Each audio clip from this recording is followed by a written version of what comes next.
What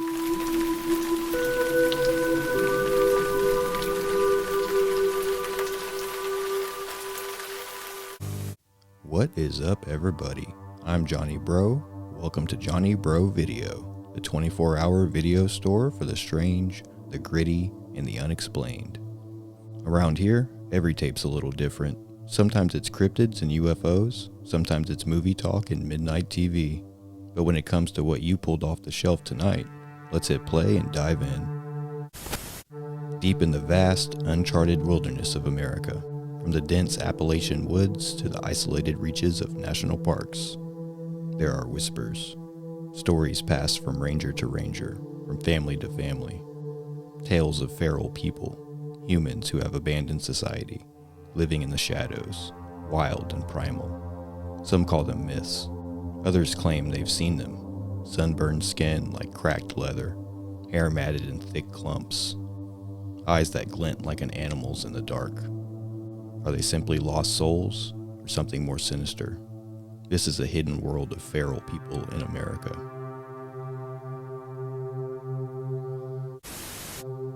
Feral people are said to be individuals or entire families who live completely removed from modern civilization, surviving by hunting, scavenging, and sometimes stalking. They are not merely off-the-grid homesteaders. These are people who have, according to legend, de-evolved into something closer to wild animals than humans.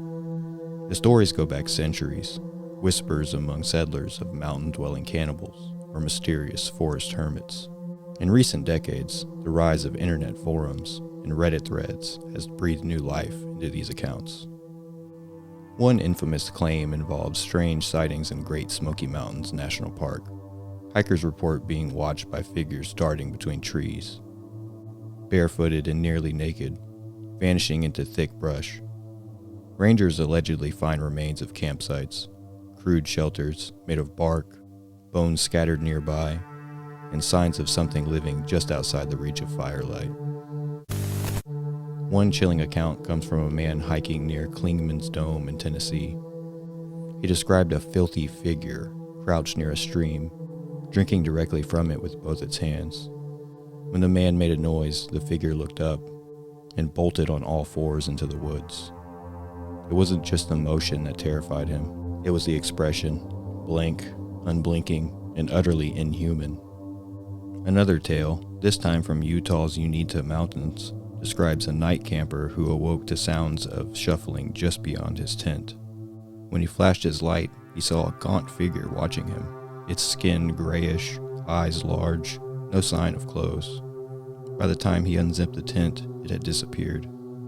These accounts follow similar patterns: sightings at dusk or dawn, figures seen only briefly, sometimes with animalistic behavior. More disturbingly, some claim to have heard strange vocalizations, not animal calls, but low murmurs or howls that sounded almost human. In recent years, feral people theories have become entangled with the unsettling number of disappearances in U.S. national parks. David Paulides, former law enforcement officer turned researcher, brought attention to this with his Missing 411 series. He documented hundreds of strange, unexplained vanishings, many occurring under similar conditions: victims disappearing without a trace, dogs refusing to track, bad weather arriving immediately after, and bodies found in areas previously searched. Though Paulides never directly blames feral humans, online speculation ran wild. Some believe there are hidden clans, perhaps even born in the wake of the Great Depression, who retreated into remote wilderness and survived throughout isolation, secrecy, and possibly violence. Could it be possible, in regions like the Appalachian Trail, spanning over 2,000 miles, the density of forests and cave systems could easily hide entire families for generations? And with few visitors straying far off marked trails, it's hard to disprove entirely. Descriptions of feral people vary, but many accounts share disturbing similarities. Witnesses describe skin that's pale or heavily sun-damaged, like leather left out too long. Hair hangs in greasy, tangled mats. Their clothes, if they wear any, are often scraps or skins. Movements are swift and unnatural, running on all fours, crouching low, peeking from behind trees, or climbing sheer surfaces with ease. Some claim they are silent stalkers, appearing in the periphery of a hiker's vision. Others speak of aggressive behavior, rocks thrown at tents, guttural growls at dusk, a sense of being followed.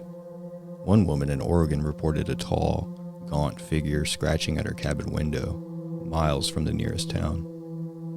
What's most disturbing isn't their appearance, it's the possibility that they're watching us more than we see them. Not everyone believes these stories represent literal feral people. Skeptics argue the sightings are likely misidentifications, hungry black bears, hallucinations, or mentally ill individuals lost in the woods.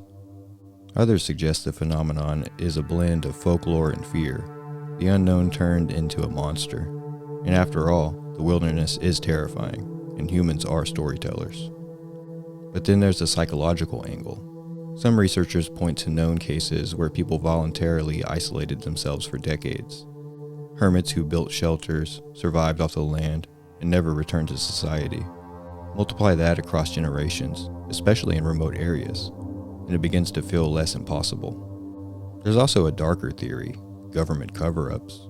Conspiracies suggest the National Park Service is aware of these wild individuals and actively hides their existence to prevent panic or to avoid lawsuits related to disappearances.